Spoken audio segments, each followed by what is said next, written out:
ਸਿੱਖਾਂ ਦੀ ਆਵਾਜ਼ ਸਤਲੁਜ ਟੀਵੀ ਤੁਹਾਡਾ ਸਾਰਿਆਂ ਦਾ ਸਵਾਗਤ ਕਰਦਾ ਹੈ। ਸਤਿ ਸ਼੍ਰੀ ਅਕਾਲ, ਮੈਂ ਗੁਰਿੰਦਰ ਸਿੰਘ ਲੈ ਕੇ ਹਾਜ਼ਰ ਹਾਂ ਨਾਰਥ ਅਮਰੀਕਾ ਨਿਊਜ਼। ਸ਼ੁਰੂਆਤ ਕਰ ਲੈਂਦੇ ਹਾਂ ਸੁਰਖੀਆਂ ਦੇ ਨਾਲ।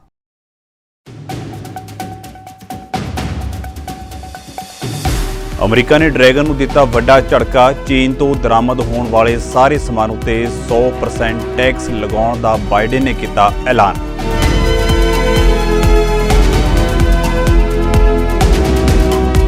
ਸਪੀਕਰ ਮਾਈਕ ਜੌਨਸਨ ਨੇ ਅਦਾਲਤ ਵਿੱਚ ਟਰੰਪ ਦੇ ਸਮਰਥਨ ਵਿੱਚ ਦਿੱਤੀ ਗਵਾਹੀ। ਕਿਹਾ ਰਾਜਨੀਤੀ ਤੋਂ ਪ੍ਰੇਰਿਤ ਹੈ ਇਹ ਮਾਮਲਾ, ਟਰੰਪ ਬੇਕਸੂਰ।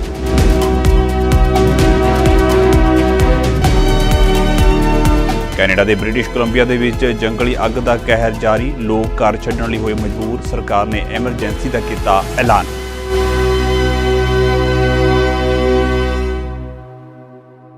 ਤੇ ਹੁਣ ਖਬਰਾਂ ਵਿਸਥਾਰ ਦੇ ਨਾਲ।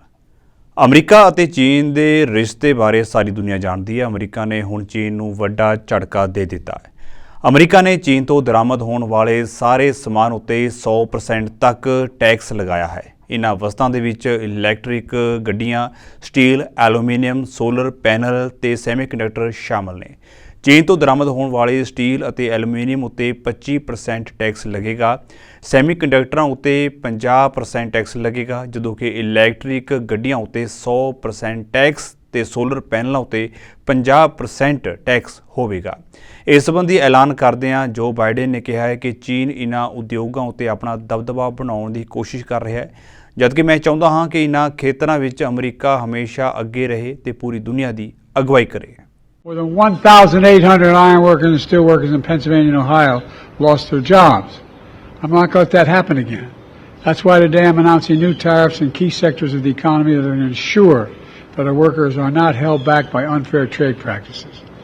They include the thing I'm announcing today, 25% tariff on Chinese steel and aluminum products, and we'll counter China's overcapacity in these industries. And we're making major investments in clean American steel and aluminum. Clean American steel and aluminum. It's a big deal. Clean because of the way we manufacture it here. It emits half as much carbon as steel made in China. Last month, my administration announced the largest investment in clean manufacturing in all of history, up to $1.5 billion in 6 clean steel projects across America, creating and supporting thousands of union jobs. Next, a 100% tariff on electric vehicles made in China. People say, wow. Because we're not going to let China flood our market, making it impossible for American auto manufacturers to compete fairly. We're also implementing a 25% tariff on electric vehicle batteries from China and a 25% tariff on critical minerals that make those batteries. Folks, look, I'm determined that the future of electric vehicles will be made in America by union workers, period. And we'll do it by following international trade laws to do it. American companies are investing tens of billions of dollars in electric vehicles and batteries. And thanks to my bipartisan infrastructure law, we're building a network of 500,000 charging stations all across America, creating thousands of IBW jobs across America. Electric charging stations. The reason to do this is simple. Electric charging stations have to be as easy to find as a gas station. And that's what this will be. You're not going to have to worry about it. You're taking off and you're not going to be able to make it all across the country and without having to figure something else out. Our partners around the world are making similar investments. America ਦੇ ਵਿੱਚ parliament ਦੇ speaker mic Johnson ਨੇ ਸਾਬਕਾ ਰਾਸ਼ਟਰਪਤੀ Donald Trump ਦੇ ਅਪਰਾਧਿਕ ਗੁਪਤ ਧਨ ਦੇ ਮਾਮਲੇ ਵਿੱਚ ਨਿਊਯਾਰਕ ਦੀ ਮੈਨਹਟਨ ਕੋਰਟ ਦੇ ਵਿੱਚ ਗਵਾਹੀ ਦਿੱਤੀ। ਉਸਨੇ ਮੁਕੱਦਮੇ ਦੇ ਸਮੇਂ ਉੱਤੇ ਸਵਾਲ ਉਠਾਉਂਦੇ ਹੋਏ ਦਾਅਵਾ ਕੀਤਾ ਹੈ ਕਿ ਟਰੰਪ ਬੇਕਸੂਰ ਨੇ ਅਤੇ ਇਹ ਕੇਸ ਰਾਜਨੀਤੀ ਤੋਂ ਪ੍ਰੇਰਿਤ ਹੈ। ਜੌਨਸਨ ਨੇ ਇਸ ਬਾਰੇ ਅਦਾਲਤ ਦੇ ਬਾਹਰ ਮੀਡੀਆ ਦੇ ਨਾਲ ਗੱਲਬਾਤ ਕੀਤੀ ਅਤੇ ਦੱਸਿਆ ਹੈ ਕਿ ਇਹ ਅਪਰਾਧਿਕ ਮਾਮਲਾ ਕਿਵੇਂ ਟਰੰਪ ਦੀ ਚੋਣ ਮੁਹਿੰਮ ਨੂੰ ਪ੍ਰਭਾਵਿਤ ਕਰ ਰਿਹਾ ਹੈ। ਉਨ੍ਹਾਂ ਕਿਹਾ ਹੈ ਕਿ ਇਸ ਦਾ ਮਕਸਦ ਟਰੰਪ ਨੂੰ ਚੋਣ ਪ੍ਰਚਾਰ ਤੋਂ ਦੂਰ ਰੱਖਣਾ ਹੈ। ਸਪੀਕਰ ਨੇ ਕਿਹਾ ਹੈ ਕਿ ਇਹ ਨਿਆਂ ਦਾ ਮਾਮਲਾ ਨਹੀਂ ਹੈ ਅਤੇ ਇਹ ਸਭ ਰਾਜਨੀਤੀ ਹੈ। ਦੱਸਦੀ ਹੈ ਕਿ ਅਦਾਲਤ ਵਿੱਚ ਗਵਾਹੀ ਦੇਣ ਵਾਲੇ ਜੌਨਸਨ ਰਿਪਬਲਿਕਨ ਪਾਰਟੀ ਦੇ ਸਭ ਤੋਂ ਸੀਨੀਅਰ ਮੈਂਬਰ ਨੇ ਅਤੇ ਸਾਬਕਾ ਰਾਸ਼ਟਰਪਤੀ ਡੋਨਾਲਡ ਟਰੰਪ ਦੇ ਕਰੀਬੀ ਮੰਨੇ ਜਾਂਦੇ ਨੇ। ਟਰੰਪ ਨੇ ਜੌਨਸਨ ਨੂੰ ਹਾਊਸ ਸਪੀਕਰ ਬਣਨ ਦਾ ਸਮਰਥਨ ਦਿੱਤਾ ਸੀ। ਟਰੰਪ ਉਤੇ ਦੋਸ਼ ਹੈ ਕਿ ਉਸਨੇ 2016 ਦੀ ਰਾਸ਼ਟਰਪਤੀ ਚੋਣ ਮੁਹਿੰਮ ਨੂੰ ਹੁਲਾਰਾ ਦੇਣ ਦੇ ਲਈ ਸਟਾਰਮੀ ਡੈਨੀਅਲਸ ਨੂੰ ਪੈਸੇ ਦੇ ਕੇ ਚੁੱਪ ਕਰਵਾਉਣ ਦੀ ਕੋਸ਼ਿਸ਼ ਕੀਤੀ ਸੀ। President Trump is a friend, and I wanted to be here to support him. I'm here speaking with you outside because the court won't allow us to speak inside the building. That's just one of the many things that are wrong here. This is the fifth week that President Trump has been in court for this sham of a trial. They are doing this intentionally to keep him here and keep him off of the campaign trail. And I think everybody in the country can see that for what it is. I'm an attorney. I'm a former litigator myself. I am disgusted by what is happening here, what is being done here to our entire system of justice overall. The people are losing faith right now in this country, in our institutions. They're losing faith in our system of justice. And the reason for that is because they see it being abused as it is being done here in New York. The facts here are very important. Facts are always important in a trial, or at least they're supposed to be. The president's actions in this matter were previously reviewed and no charges were filed. Why is that? Because there's no crime here. Now, 8 years later, suddenly they've resurrected this thing. They brought it back. And why is that? Well, just apply common sense. Everyone can see. It's painfully obvious that we're now 6 months out from an election day. And that's the reason. That is the reason why they brought these charges here and across the country. What we've got here is a partisan Democrat district attorney. We have a Biden donor judge. And we have an assistant DA who was recently a top official at the Department of Justice, Biden's DOJ, and recently received over $10,000 in payments from the Democratic National Committee. The star witness here is Michael Cohen. I just listened to a few moments of his testimony this morning, and it is consistent with what he's already done. This is a man who is clearly on a mission for personal revenge, and who is widely known as a witness who has trouble with the truth. He is someone who has a history of perjury and is well known for it. No one should believe a word he says today. He lied to Congress, he lied to the IRS, he lied to federal election officials. ਰੂਸ ਅਤੇ Ukraine ਦੇ ਵਿਚਾਲੇ ਚੱਲ ਰਹੀ ਜੰਗ ਖਤਮ ਹੋਣ ਦਾ ਨਾਮ ਨਹੀਂ ਲੈ ਰਹੀ। ਦੋਵੇਂ ਦੇਸ਼ ਪਿਛਲੇ 2 ਸਾਲਾਂ ਤੋਂ ਜੰਗ ਦੀ ਅੱਗ ਦੇ ਵਿੱਚ ਸੜ ਰਹੇ ਨੇ। ਇਸ ਦੌਰਾਨ ਅਮਰੀਕੀ ਵਿਦੇਸ਼ ਮੰਤਰੀ ਐਂਟਨੀ ਬਲਿੰਕਨ ਯੂਕਰੇਨ ਦੇ ਦੌਰੇ ਉੱਤੇ ਨੇ। ਇਸ ਦੌਰਾਨ ਅਮਰੀਕੀ ਵਿਦੇਸ਼ ਮੰਤਰੀ ਬਲਿੰਕਨ ਨੇ ਯੂਕਰੇਨ ਦੀ ਵਿਦੇਸ਼ ਮੰਤਰੀ ਦਮਿਤਰੋ ਕੁਲੇਬਾ ਦੇ ਨਾਲ ਨਿਊਜ਼ ਕਾਨਫਰੰਸ ਸਾਂਝੀ ਕੀਤੀ। ਇਸ ਦੌਰਾਨ ਬਲਿੰਕਨ ਨੇ ਯੂਕਰੇਨ ਦੀ ਮਦਦ ਕਰਦੇ ਰਹਿਣ ਦੀ ਵਚਨਬੱਧਤਾ ਪ੍ਰਗਟਾਈ ਹੈ। ਬਲਿੰਕਨ ਨੇ ਜ਼ੈਲੈਂਸਕੀ ਨੂੰ ਭਰੋਸਾ ਦਿਵਾਇਆ ਹੈ ਕਿ ਯੂਕਰੇਨ ਰੂਸ ਜੰਗ ਦੇ ਦੌਰਾਨ ਅਮਰੀਕੀ ਫੌਜੀ ਸਹਾਇਤਾ ਜਾਰੀ ਰਹੇਗੀ। ਦੱਸ ਦਈਏ ਕਿ ਫਰਵਰੀ 2022 ਦੇ ਵਿੱਚ ਰੂਸ ਦੇ ਹਮਲੇ ਤੋਂ ਬਾਅਦ ਅਮਰੀਕੀ ਵਿਦੇਸ਼ ਮੰਤਰੀ ਦੀ ਇਹ ਚੌਥੀ ਅਣਐਲਾਨੀ ਯਾਤਰਾ ਹੈ।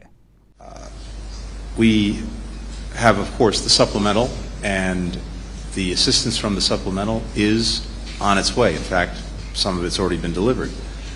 But today I want to add to that by announcing that we will provide an additional $2 billion in foreign military financing for Ukraine. And we put this together in a first-of-its-kind defense enterprise fund. And it has 3 components. One is to provide weapons today. So this will assist Ukraine in acquiring those weapons.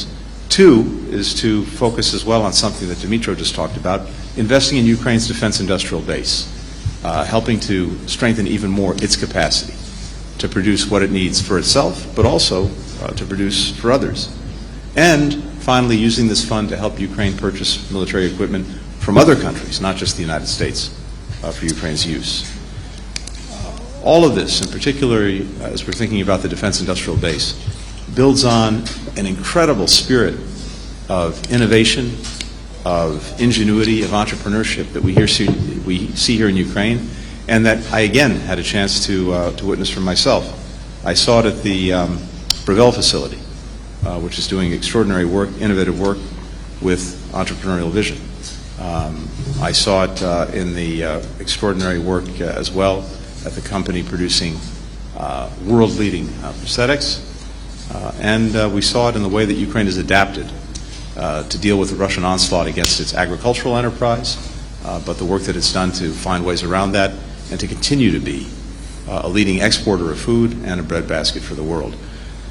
Of course, everyone's eyes are focused on the situation in the east and the northeast, Kharkiv in particular, and so the newest support that I've just announced, but particularly the $60 billion supplemental, we know is coming at a critical time. Ukraine is facing this renewed brutal Russian onslaught, and we see, again, senseless strikes at civilians, residential buildings. I emphasize to the President, in my conversations with the Foreign Minister, America ਵਿਖੇ Florida ਦੇ ਵਿੱਚ ਇੱਕ ਦਰਦਨਾਕ ਹਾਦਸਾ ਵਾਪਰਿਆ। ਇੱਥੇ ਯਾਤਰੀਆਂ ਦੇ ਨਾਲ ਭਰੀ ਬੱਸ ਨੂੰ ਟਰੱਕ ਨੇ ਟੱਕਰ ਮਾਰ ਦਿੱਤੀ। ਇਸ ਹਾਦਸੇ ਵਿੱਚ 8 ਲੋਕਾਂ ਦੀ ਮੌਤ ਹੋਈ ਹੈ ਤੇ ਦਰਜਨਾਂ ਹੋਰ ਜ਼ਖਮੀ ਹੋਏ ਨੇ। ਫਲੋਰੀਡਾ ਹਾਈਵੇ ਪੈਟਰੋਲ ਨੇ ਬੱਸ ਨੂੰ ਟੱਕਰ ਮਾਰਨ ਵਾਲੇ ਟਰੱਕ ਦੇ ਡਰਾਈਵਰ ਨੂੰ ਗ੍ਰਿਫਤਾਰ ਕੀਤਾ ਹੈ। ਟਰੱਕ ਡਰਾਈਵਰ ਬ੍ਰਾਇਨ ਮੈਕਲੀਨ ਹਾਵਰਡ ਉੱਤੇ ਨਸ਼ੇ ਦੀ ਹਾਲਤ ਵਿੱਚ ਗੰਭੀਰ ਹਮਲੇ ਦਾ ਦੋਸ਼ ਲਗਾਇਆ ਗਿਆ ਹੈ। ਅਧਿਕਾਰੀਆਂ ਮੁਤਾਬਕ ਇਸ ਘਟਨਾ ਵਿੱਚ ਘੱਟੋ-ਘੱਟ 40 ਲੋਕ ਜ਼ਖਮੀ ਵੀ ਹੋਏ ਨੇ। ਬੱਸ ਵਿੱਚ 53 ਖੇਤ ਮਜ਼ਦੂਰ ਸਵਾਰ ਸਨ ਜਦੋਂ ਇਹ ਹਾਦਸਾ ਵਾਪਰਿਆ। ਦੱਸ ਦਈਏ ਕਿ ਮੈਰੀਅਨ ਕਾਉਂਟੀ ਵਿੱਚ ਸਵੇਰ ਸਮੇਂ ਇਹ ਹਾਦਸਾ ਵਾਪਰਿਆ ਹੈ। ਪੁਲਿਸ ਵੱਲੋਂ ਮਾਮਲੇ ਦੀ ਜਾਂਚ ਕੀਤੀ ਜਾ ਰਹੀ ਹੈ। Really briefly, I can tell you what we know at this point. When I conclude, I'm going to let the sheriff make any comments he wants to make, but I'm not going to be taking questions beyond what I'm going to tell you at this point, because I'm going to tell you everything I know at this point, which is at approximately 6:35 a.m. this morning, we had a 2010 International retired school bus that was traveling west on State Road 40 here in Marion County on the outskirts of Dunellen. That vehicle is traveling west. We had a 2001 Ford pickup. It's a Ranger model that was traveling east. That vehicle, for unknown reasons, traveled toward the center line, and the vehicles had a collision of a side swipe type manner. Post collision, the school bus traveled off the roadway onto the grass shoulder, where it went through a fence, struck a tree, and overturned. At this point, we have 8 confirmed fatalities. We've had approximately 40 people transported to local area hospitals. Some of those are also in very serious condition, so there's high probability this may be beyond 8 fatalities. And the driver of the Ford pickup was also transported to the hospital with serious injuries. At this point, we are conducting a massive traffic homicide investigation. We have a full team and then some here on the scene, and our traffic homicide investigation team is some of the best at what they do. This will be a very long and lengthy and thorough investigation.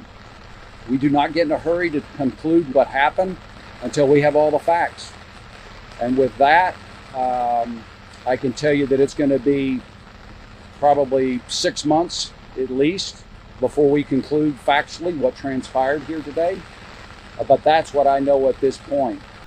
Canada ਦੇ ਪੱਛਮੀ ਸੂਬੇ Alberta ਦੇ ਵਿੱਚ ਜੰਗਲੀ ਅੱਗ ਨੇ ਭਿਆਨਕ ਰੂਪ ਧਾਰਨ ਕੀਤਾ ਹੋਇਆ ਹੈ। 600 ਤੋਂ ਵੱਧ ਲੋਕਾਂ ਨੂੰ ਸੁਰੱਖਿਅਤ ਥਾਵਾਂ ਉੱਤੇ ਪਹੁੰਚਾਇਆ ਗਿਆ ਹੈ ਕਿਉਂਕਿ ਉਹਨਾਂ ਦੀ ਜਾਨ ਨੂੰ ਖਤਰਾ ਸੀ। ਦੱਸ ਦਈਏ ਕਿ ਤੇਜ਼ ਹਵਾਵਾਂ ਕਾਰਨ ਇੱਕ ਦਰਖਤ ਬਿਜਲੀ ਦੀ ਲਾਈਨ ਉੱਤੇ ਡਿੱਗ ਗਿਆ ਅਤੇ ਇਸ ਦੇ ਵਿੱਚ ਅੱਗ ਲੱਗ ਗਈ।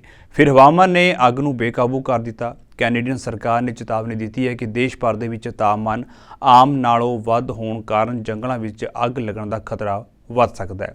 ਸਰਕਾਰ ਵੱਲੋਂ ਐਮਰਜੈਂਸੀ ਦਾ ਐਲਾਨ ਕਰ ਦਿੱਤਾ ਗਿਆ ਹੈ। ਕੈਨੇਡੀਅਨ ਨੈਸ਼ਨਲ ਫਾਇਰ ਡੇਟਾਬੇਸ ਦੇ ਅਨੁਸਾਰ 2023 ਦੇ ਵਿੱਚ ਦੇਸ਼ ਭਰ ਵਿੱਚ 7131 ਅੱਗਾਂ ਦਰਜ ਕੀਤੀਆਂ ਗਈਆਂ ਸਨ ਅਤੇ ਇਸ ਦੌਰਾਨ 17625 ਹੈਕਟੇਅਰ ਜ਼ਮੀਨ ਸੜ ਚੁੱਕੀ ਸੀ ਜੋ ਕਿ ਪਿਛਲੇ ਸਾਲ ਦੇ ਮੁਕਾਬਲੇ ਕਾਫੀ ਜ਼ਿਆਦਾ ਸੀ।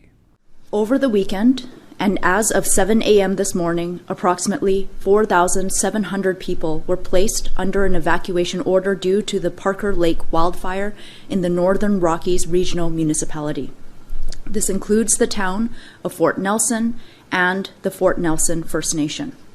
I have also been informed that additional alerts affecting approximately an additional 80 properties related to the holdover and Parker Lake wildfires have just been upgraded to evacuation orders as well. This is an extremely difficult time for the people that have been impacted. Our thoughts are with you, and the province is there to support you. The Parker Lake wildfire, which started on May 10th, is now over 5,280 hectares and located 2.5 kilometers west of the town of Fort Nelson. The next 48 hours will be a challenging situation for the Northern Rockies Regional Municipality given forecasted ongoing westerly winds and extremely dry and volatile fuels in the area. We may begin to see volatile wildfire activity later this afternoon. BC Wildfire Service wildfire crews and local fire crews and fire departments from across the province are doing everything they can do to protect homes and the community. BC Wildfire Service is responding to wildfires near Fort Nelson, including the holdover Patry Creek wildfire 20 kilometers north of Fort Nelson, with an incident management team, 70 BC Wildfire Service wildland wildfire fighters, 19 rotary wing aircraft and air tankers, 17 pieces of heavy equipment, and 70 structural protection personnel and equipment. A second incident management team has been deployed to help with wildfires in the Prince George Fire Center. Highway 97 and Highway 77 remain closed north of Fort Nelson. As always, drivers are advised to refer to drivebc.ca for current conditions. My deepest thanks go to our firefighters, our BC Wildfire Service firefighters, and our local firefighters who are working around the clock. Vancouver ਦੇ ਵਿੱਚ conservative leader Pierre Poilievre ਨੇ ਐਲਾਨ ਕੀਤਾ ਹੈ ਕਿ ਉਹਨਾਂ ਦੀ party ਹਸਪਤਾਲਾਂ ਦੇ ਵਿੱਚ ਹਾਰਡ ਡਰੱਗਸ ਦੀ ਵਰਤੋਂ ਉੱਤੇ ਰੋਕ ਲਗਾਉਣ ਲਈ ਇੱਕ ਬਿੱਲ ਪੇਸ਼ ਕਰਨ ਦੀ ਯੋਜਨਾ ਬਣਾ ਰਹੀ ਹੈ। ਇਹ ਰੋਕ ਮੈਡੀਕਲ ਪੇਸ਼ੇਵਰਾਂ ਜਿਵੇਂ ਕਿ ਡਾਕਟਰਾਂ ਅਤੇ ਨਰਸਾਂ ਦੁਆਰਾ ਤਜਵੀਜ਼ ਕੀਤੀਆਂ ਦਵਾਈਆਂ ਉੱਤੇ ਲਾਗੂ ਨਹੀਂ ਹੋਵੇਗਾ। ਦੱਸ ਦਈਏ ਕਿ ਕੰਜ਼ਰਵੇਟਿਵਾਂ ਦਾ ਇਹ ਮਤਾ ਹਸਪਤਾਲਾਂ ਦੇ ਵਿੱਚ ਨਸ਼ੀਲੇ ਪਦਾਰਥਾਂ ਦੀ ਵਰਤੋਂ ਨੂੰ ਅਪਰਾਧਿਕ ਬਣਾਉਣ ਦੀ ਕੋਸ਼ਿਸ਼ ਕਰ ਰਹੇ ਹੋਰ ਅਧਿਕਾਰ ਖੇਤਰਾਂ ਨੂੰ ਕਾਬੂ ਡਰੱਗ ਐਂਡ ਸਬਸਟੈਂਸ ਐਕਟ ਦੇ ਤਹਿਤ ਛੋਟ ਦੇਣ ਦੀ ਸਿਹਤ ਮੰਤਰੀ ਦੀ ਸ਼ਕਤੀ ਨੂੰ ਖਤਮ ਕਰ ਦੇਵੇਗਾ। ਇਹ ਬਿੱਲ ਜੱਜਾਂ ਨੂੰ ਸਖਤ ਸਜ਼ਾ ਦੇਣ ਦੀ ਇਜਾਜ਼ਤ ਵੀ ਦੇਵੇਗਾ ਜੇਕਰ ਕੋਈ ਅਪਰਾਧੀ ਹਸਪਤਾਲ ਦੇ ਵਿੱਚ ਡਰੱਗਸ ਦੀ ਵਰਤੋਂ ਕਰਦਾ ਹੈ। When those are elderly, were all alone. And of course they allowed hard drug use and weapons in our hospitals. They continue to give out tax-funded opioids provided by the same companies that caused the crisis in the first place, who continue to profit off the misery, and the results are in. There is an increase of 380% in drug overdose deaths under these NDP Liberal policies. This radical ideological approach is killing our people. Now, it will be a while before we hold the carbon tax election, at which time common sense conservatives can choose a different path to bring home safety. In the meantime, we are determined to protect our hospitals from this Liberal NDP insanity. And that is why I'm here today. Since Trudeau formed government, over 4,200 Canadians have died of overdoses, a 400% increase in Nanaimo alone. The results have been catastrophic. The BC Nurses Union has reported that meth has been smoked in a unit just hours before the birth of a newborn baby. In northern BC, the Public Health Agency put out a memo telling hospital staff to allow patients to bring knives and other weapons into hospitals. This is the result of the wacko decriminalization Trudeau and the NDP brought in. 2 years ago, the Liberal government granted the BC NDP request to allow hard drugs across the province, including in public places. This reckless and radical and wacko policy has killed 2,500 British Columbians in 1 year alone. Meanwhile, community spaces like soccer fields and hospitals and city squares are devastated by crime. The Abbotsford Soccer Association had to comb through the field before the games to make sure there were no dirty needles, crack pipes, or other drug paraphernalia. British Columbians are seeing their pets have drug overdoses from sniffing dangerous substances that have been left in formerly idyllic and peaceful parks. Ontario ਦੇ ਵਿੱਚ ਕਾਰ ਚੋਰੀ ਨੂੰ ਰੋਕਣ ਲਈ Ontario ਸਰਕਾਰ ਨੇ ਅੱਜ ਇੱਕ ਨਵਾਂ ਬਿੱਲ ਪੇਸ਼ ਕੀਤਾ ਹੈ, ਜਿਸ ਤਹਿਤ ਇੱਕ ਵਾਰ ਚੋਰੀ ਕਰਨ ਸੰਬੰਧੀ ਦੋਸ਼ੀ ਠਹਿਰਾਏ ਜਾਣ ਉਤੇ ਵਿਅਕਤੀ ਦਾ ਲਾਇਸੈਂਸ 10 ਸਾਲਾਂ ਲਈ ਰੱਦ ਕਰ ਦਿੱਤਾ ਜਾਵੇਗਾ। इस संबंधी ऐलान ट्रांसपोर्ट मंत्री परममीत सिंह सरकारिया ਵੱਲੋਂ ਕੀਤਾ ਗਿਆ। ਉਹਨਾਂ ਕਿਹਾ ਕਿ ਓਨਟਾਰੀਓ ਵਿੱਚ ਆਟੋ ਚੋਰੀ ਦੀਆਂ ਘਟਨਾਵਾਂ ਬਹੁਤ ਜ਼ਿਆਦਾ ਵੱਧ ਗਈਆਂ ਨੇ, ਜਿਨ੍ਹਾਂ ਨੂੰ ਠੱਲ ਪਾਉਣ ਲਈ ਓਨਟਾਰੀਓ ਸਰਕਾਰ ਦੇ ਵੱਲੋਂ ਇਹ ਕਦਮ ਚੁੱਕਿਆ ਜਾ ਰਿਹਾ ਹੈ ਤਾਂ ਜੋ ਸੂਬੇ ਦੇ ਵਿੱਚ ਚੋਰੀ ਦੀਆਂ ਇਨ੍ਹਾਂ ਵਾਰਦਾਤਾਂ ਨੂੰ ਰੋਕਿਆ ਜਾ ਸਕੇ। It is unacceptable that people are being forced out of their vehicles at gunpoint and forced to look over their shoulders while pumping gas or pulling into driveways. That is why I am proud to announce legislation that would, if passed, suspend driver's licenses for people convicted of auto theft. This includes a lifetime license suspension for convicted auto thieves from ever driving again upon a third conviction, with 10 to 15-year suspensions for first and second convictions after serving sentences under the criminal code. This will apply to convictions that include aggravating factors like violence, use of a weapon, use of force, threat, or pursuit of financial gain. Driving is a privilege, not a right. If you're shameful enough to prey on other members of the community for your own reckless gain, you'll lose that privilege. I know this isn't a silver bullet, and more changes working with the federal government to achieve meaningful reforms are needed. But the joke is on criminals if they think Ontario is going to stand by and not do our part. While Ontario has some of the safest roads in North America, in 2022, almost 11,000 immediate roadside license suspensions were issued for street racing or stunt driving, putting countless lives at risk. That is why our legislation would also amend the Highway Traffic Act, closing a loophole to ensure that anyone convicted of stunt driving faces a mandatory minimum license suspension.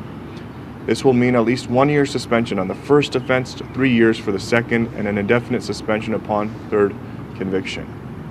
We've heard loud and clear from police forces and community advocates that province street racing and stunt driving are becoming more common. We will continue to use every tool in our toolbox to stop it in its tracks. Everyone deserves to come home safely to their loved ones at the end of their day. And everyone has a right to feel safe in their communities. These changes are another step Premier Ford and our government are taking to build a stronger and safer Ontario for everyone. Toronto ਦੇ mayor Olivia ਚਾਓ ਨੇ Israel ਦੇ ਰਾਸ਼ਟਰੀ ਦਿਵਸ ਨੂੰ ਮਨਾਉਣ ਵਾਲੇ city ਹਾਲ ਸਮਾਰੋਹ ਦੇ ਵਿੱਚ ਸ਼ਾਮਲ ਨਾ ਹੋਣ ਦਾ ਫੈਸਲਾ ਕੀਤਾ। ਚਾਓ ਦਾ ਕਹਿਣਾ ਹੈ ਕਿ ਇਸ ਸਮਾਗਮ ਦੇ ਵਿੱਚ ਇਜ਼ਰਾਈਲੀ ਝੰਡਾ ਫਹਿਰਾਇਆ ਜਾਣਾ ਹੈ ਅਤੇ ਇਸ ਸਮੇਂ ਗਾਜ਼ਾ ਵਿੱਚ ਜੰਗ ਕਾਰਨ ਇਹ ਵੰਡ ਪਾਉਣ ਵਾਲਾ ਕੰਮ ਹੈ। ਓਲੀਵੀਆ ਚਾਓ ਨੇ ਪੱਤਰਕਾਰਾਂ ਨੂੰ ਦੱਸਿਆ ਹੈ ਕਿ ਇਹ ਬਹੁਤ ਸਪਸ਼ਟ ਹੈ ਕਿ ਇਜ਼ਰਾਈਲ ਅਤੇ ਹਮਾਸ ਵਿਚਕਾਰ ਚੱਲ ਰਹੀ ਜੰਗ ਨੇ 7 ਅਕਤੂਬਰ ਨੂੰ ਹਿੰਸਾ ਸ਼ੁਰੂ ਹੋਣ ਤੋਂ ਬਾਅਦ ਪ੍ਰਦਰਸ਼ਨਕਾਰੀਆਂ ਦੀਆਂ ਘਟਨਾਵਾਂ ਦਾ ਹਵਾਲਾ ਦਿੰਦੇ ਹੋਏ ਸ਼ਹਿਰ ਵਿੱਚ ਡੂੰਘੀਆਂ ਦਰਾਰਾਂ ਪੈਦਾ ਕਰ ਦਿੱਤੀਆਂ ਸਨ। ਚਾਓ ਨੇ ਝੰਡਾ ਲਹਿਰਾਉਣ ਬਾਰੇ ਕਿਹਾ ਕਿ ਮੈਨੂੰ ਲੱਗਦਾ ਹੈ ਕਿ ਇਹ ਥੋੜ੍ਹਾ ਵੰਡਣ ਵਾਲਾ ਕੰਮ ਹੈ ਕਿਉਂਕਿ ਇੱਥੇ ਇੱਕ ਯੁੱਧ ਚੱਲ ਰਿਹਾ ਹੈ। ਉਹਨਾਂ ਕਿਹਾ ਹੈ ਕਿ ਭਾਵਨਾਵਾਂ ਉੱਚੀਆਂ ਹਨ ਅਤੇ ਮੈਨੂੰ ਲੱਗਦਾ ਹੈ ਕਿ ਇਹ ਮਹੱਤਵਪੂਰਨ ਹੈ ਕਿ ਅਸੀਂ ਇੱਕ ਦੂਜੇ ਨੂੰ ਸੁਣੀਏ, ਹਮਦਰਦ ਬਣੀਏ। ਚਾਓ ਦਾ ਕਹਿਣਾ ਹੈ ਕਿ ਗਾਜ਼ਾ ਵਿੱਚ ਜੰਗ ਨੂੰ ਲੈ ਕੇ ਬਹੁਤ ਸਾਰੇ ਟੋਰਾਂਟੋ ਵਾਸੀ ਦਰਦ ਅਤੇ ਪਰੇਸ਼ਾਨੀ ਮਹਿਸੂਸ ਕਰ ਰਹੇ ਨੇ। ਉਹਨਾਂ ਤੁਰੰਤ ਜੰਗਬੰਦੀ ਅਤੇ ਹਮਾਸ ਦੁਆਰਾ ਕੈਦ ਕੀਤੇ ਗਏ ਸਾਰੇ ਕੈਦੀਆਂ ਦੀ ਵਾਪਸੀ ਦੀ ਵੀ ਮੰਗ ਕੀਤੀ ਹੈ। ਸੋ ਫਿਲਹਾਲ ਦੇ ਲਈ ਨਾਰਥ ਅਮਰੀਕਾ ਨਿਊਜ਼ ਦੇ ਵਿੱਚ ਇੰਨਾ ਹੀ ਤੇ ਜਲਦੀ ਮਿਲਦੇ ਹਾਂ। ਤਦ ਤੱਕ ਲਈ ਵੇਖਦੇ ਰਹੋ ਸੱਚ ਦਾ ਨਿਰੰਤਰ ਵਹਿੰਦਾ ਦਰਿਆ ਸਤਲੁਜ।